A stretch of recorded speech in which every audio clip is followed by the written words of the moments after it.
एक सेकंड के लिए रुको। तुमने आज कितने लोगों से बात की? दोस्त, कलीग्स, फैमिली, और तुम्हें लगा कि तुम उन्हें समझते हो, लेकिन क्या सच में समझते हो?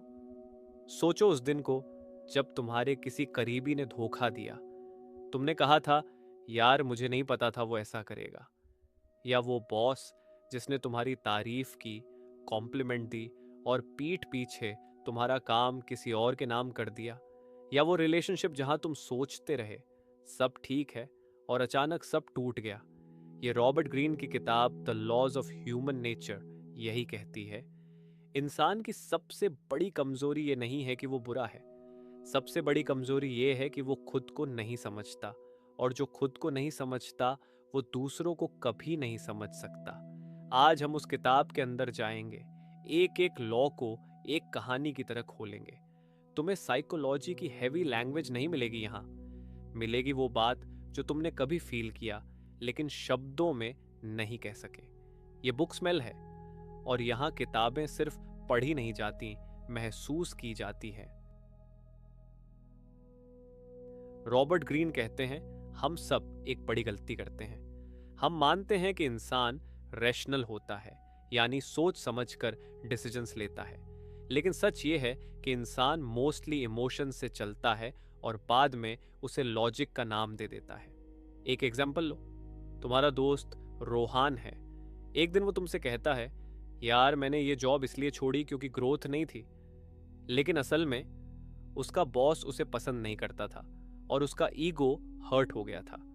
ग्रोथ वाला रीजन वो उसने बाद में सोचा, खुद को जस्टिफाई करने के लिए। यही है ह्यूमन नेचर की पहली और सबसे जरूरी सच्चाई। हम सब अपनी फीलिंग्स को हाइड करते हैं, खुद से भी और दूसरों से भी। और इसीलिए रॉबर्ट ग्रीन ने ये 18 लॉज लिखी ताकि हम इस रियलिटी को समझ सकें। लॉ 1, खुद को देखना सीखो, द लॉ ऑफ इरेशनैलिटी। एक लड़की है, प्रिया, स्मार्ट है, एमबीए किया है, अच्छी जॉब करती है, लेकिन हर रिलेशनशिप में वो सेम मिस्टेक करती है। जो लड़का उसे इग्नोर करे उसी की तरफ अट्रैक्ट होती है, जो उसे जेन्यूनली केयर करे उसे बोरिंग लगता है। उसके दोस्त उसे बताते हैं, वो खुद भी जानती है, फिर भी वही होता है। रॉबर्ट ग्रीन कहते हैं, यही इरेशनैलिटी है।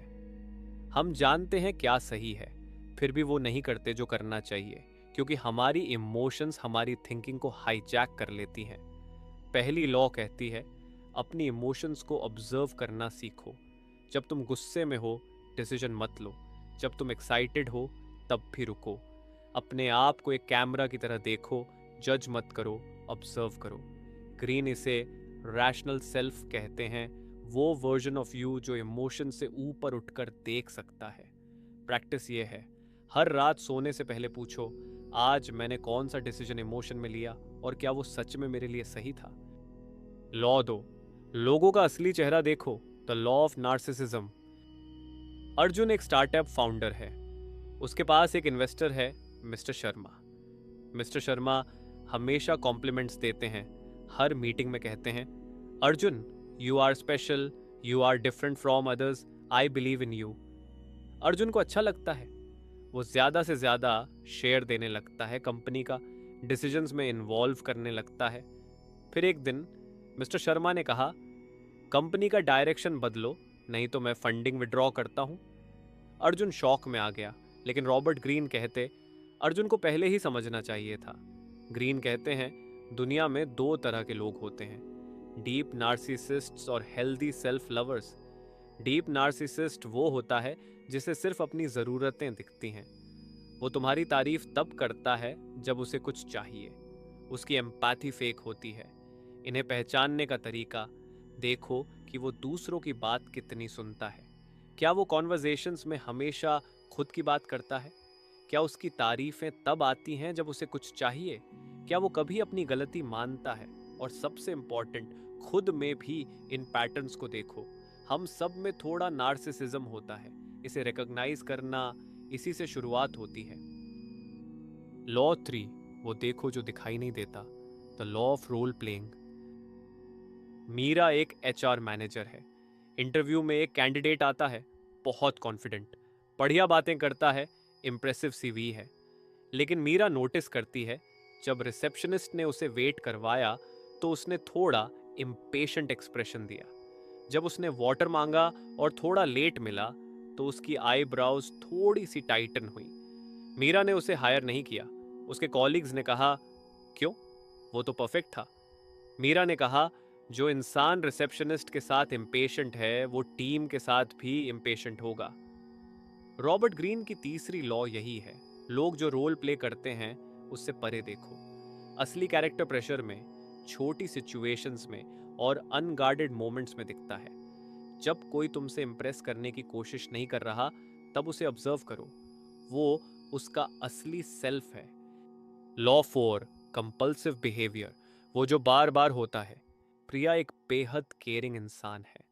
जब भी उसकी कोई नई फ्रेंडशिप होती है वो सब कुछ दे देती है, टाइम, एनर्जी, अटेंशन, पैसे।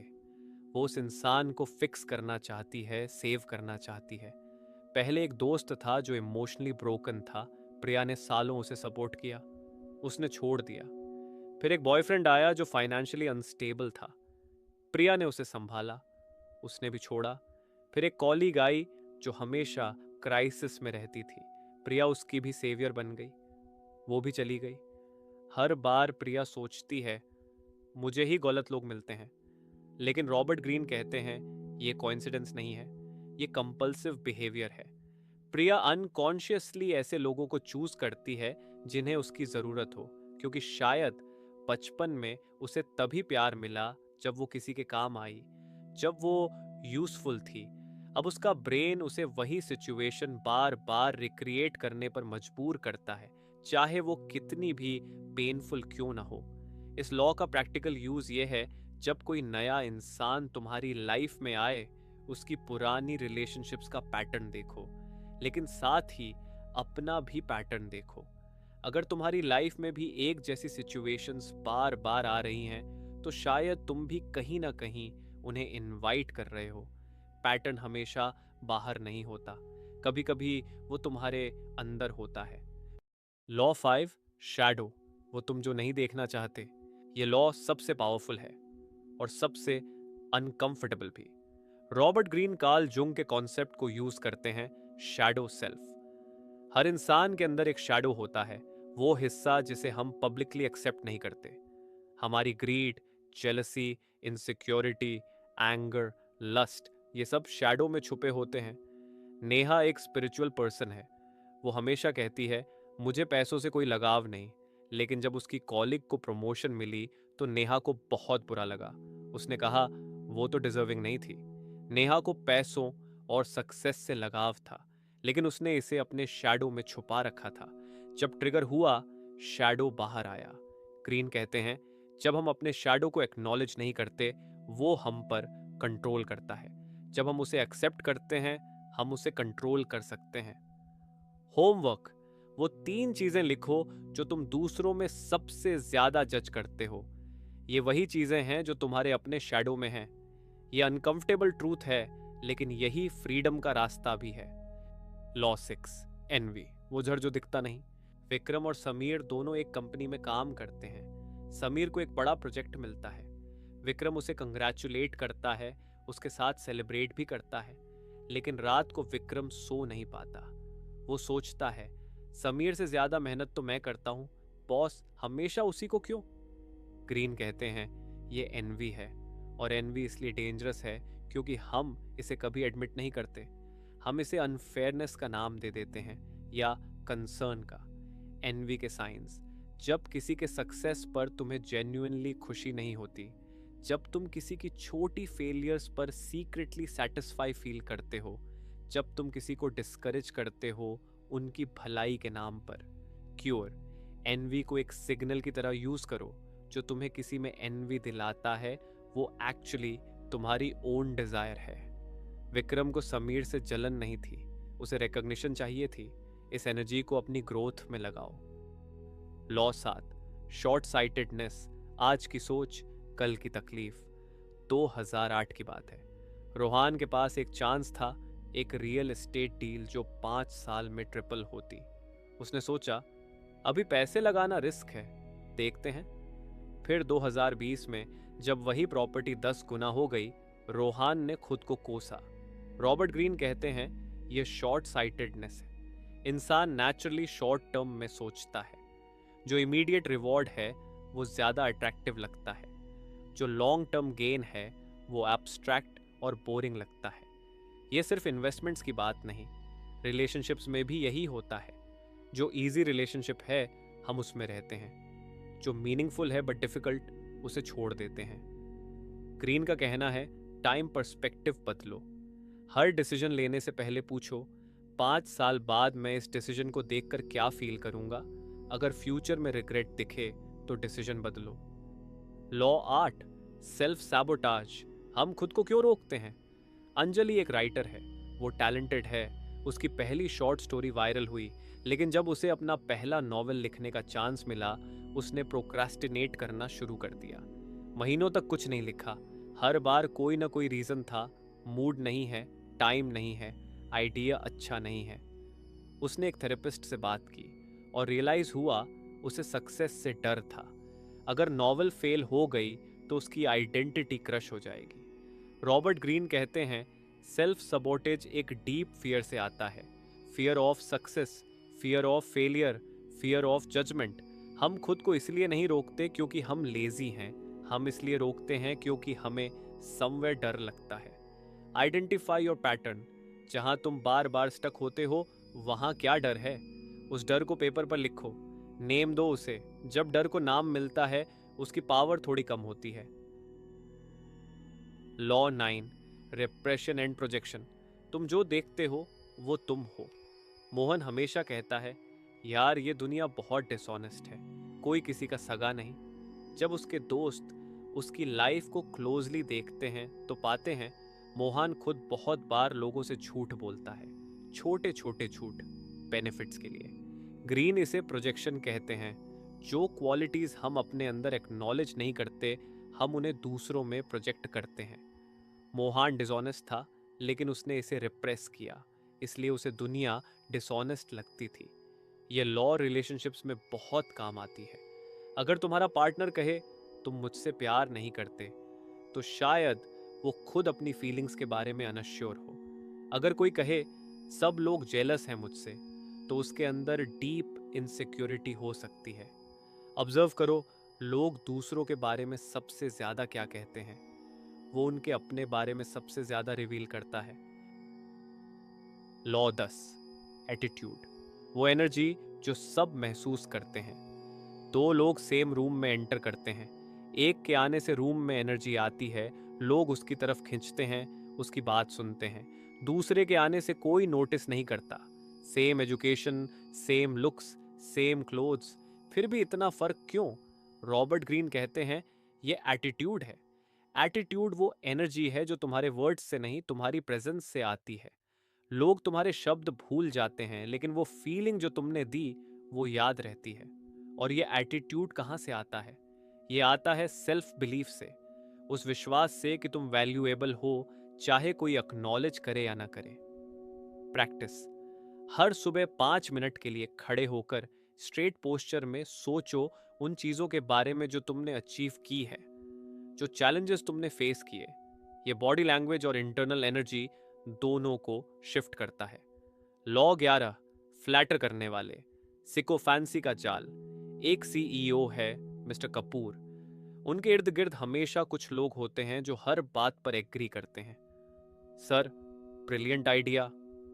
सर, आप जो कहें वो सही है।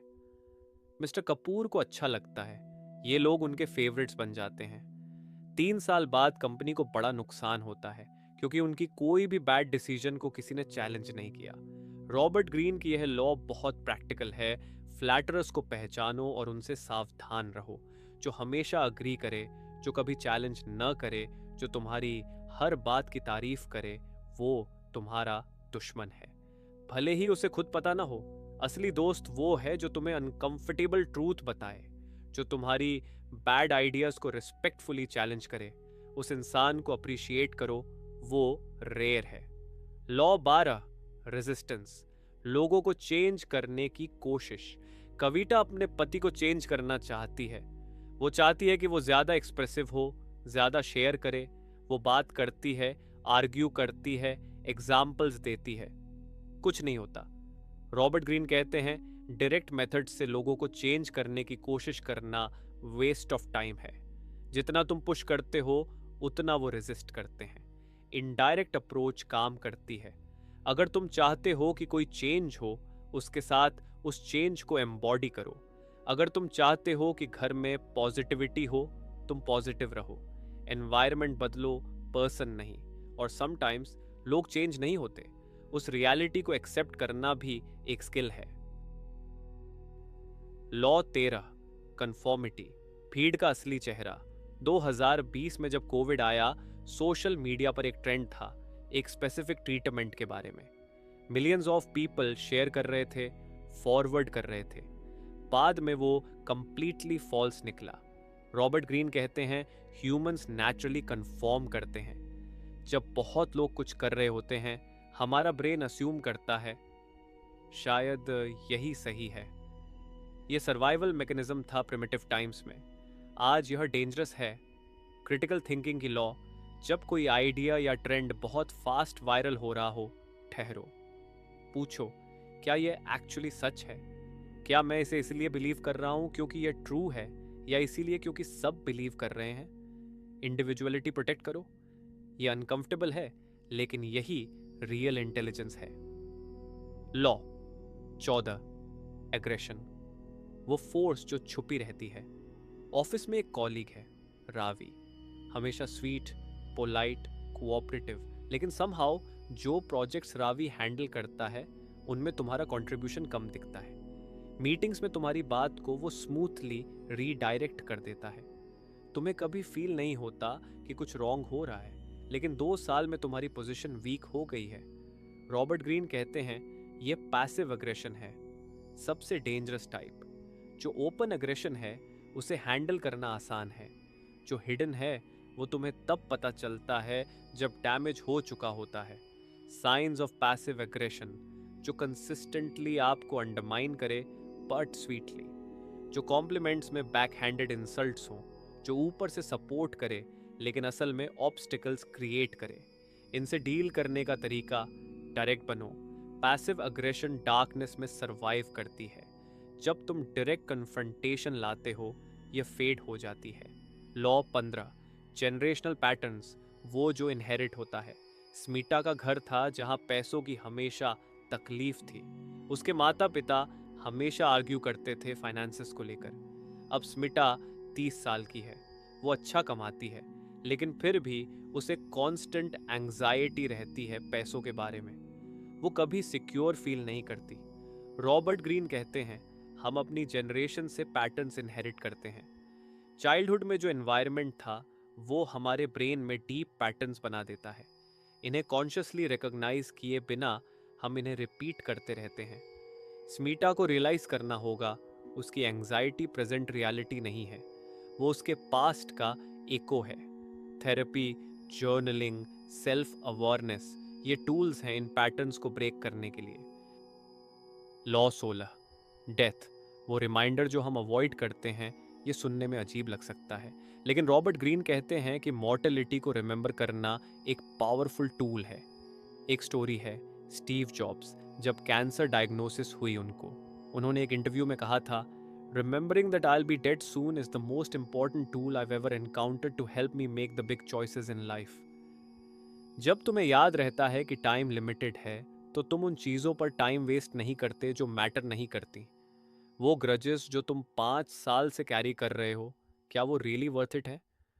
वो ड्रीम जिसे तुम कल के लिए रख रहे हो, कल गारंटी नहीं है। ग्रीन की एडवाइस, मेमेंटो मोरी, याद रखो तुम मरोगे। ये डार्क नहीं है, ये लिबरेटिंग है।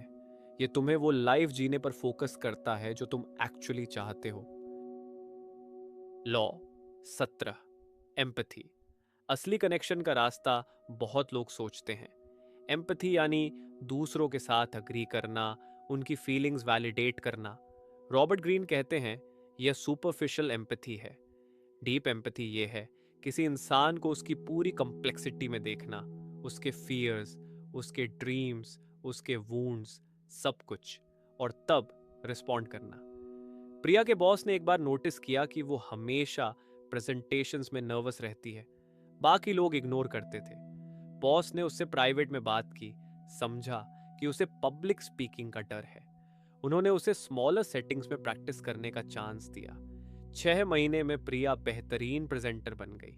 वो बॉस उसके करियर में सबसे इंपॉर्टेंट पर्सन बन गए। एम्पैथी का आरओआई बहुत हाई है। लोग उन्हें याद करते हैं जिन्होंने उन्हें जेन्युइनली सीन फील कराया। लॉ 18, द सबलाइम, वो एक्सपीरियंस जो तुम्हें ट्रांसफॉर्म करता है। आखिरी लॉ सबसे फिलोसॉफिकल है। रॉबर्ट ग्रीन कहते हैं इंसान में एक डीप नीड है, कुछ ऐसा एक्सपीरियंस करने की जो उसकी ऑर्डिनरी लाइफ से बड़ा हो। कोई आर्ट, कोई म्यूजिक, कोई सनसेट, कोई मोमेंट जब तुम्हें लगे ये ब्यूटीफुल है, ये बिगर देन मी है। जो लोग इस एक्सपीरियंस से जुड़े रहते हैं वो ज़्यादा ग्राउंडेड होते हैं, ज़्यादा रेजिलिएंट होते हैं, क्योंकि उन्हें याद रहता है डेली ड्रामा से बड़ी एक वर्ल्ड है। वो आर्ट जो तुम्हें मूव करे, वो नेचर जो तुम्हें ओएन में डाले, वो म्यूजिक जो तुम्हारे शब्दों से परे जाए, उसे अपनी लाइफ में रेगुलरली इनवाइट करो। ये प्रोडक्टिविटी हैक नहीं है, ये सोल का न्यूट्रिशन है। दोस्त, रॉबर्ट ग्रीन की यह किताब आसान नहीं है। ये तुम्हें अनकंफर्टेबल करेगी। ये तुम्हें वो दिखाएगी जो तुम शायद देखना नहीं चाहते, खुद में और दूसरों में।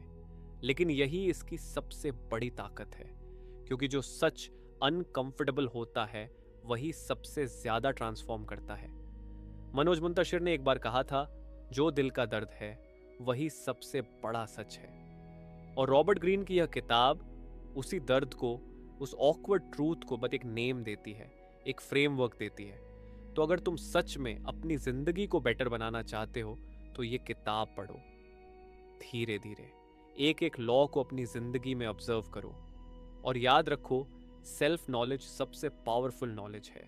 ये था आज का बुक स्मेल। अगर ये समरी तुम्हारे काम आई तो लाइक करो, शेयर करो किसी ऐसे दोस्त को जो खुद को और दूसरों को बेटर समझना चाहता है। और कमेंट में बताओ इन लॉज में से कौन सा लॉ तुम्हारी जिंदगी में सबसे ज्यादा रिलेटेबल था। मिलते हैं अगली किताब में। तब तक पढ़ते रहो, सोचते रहो,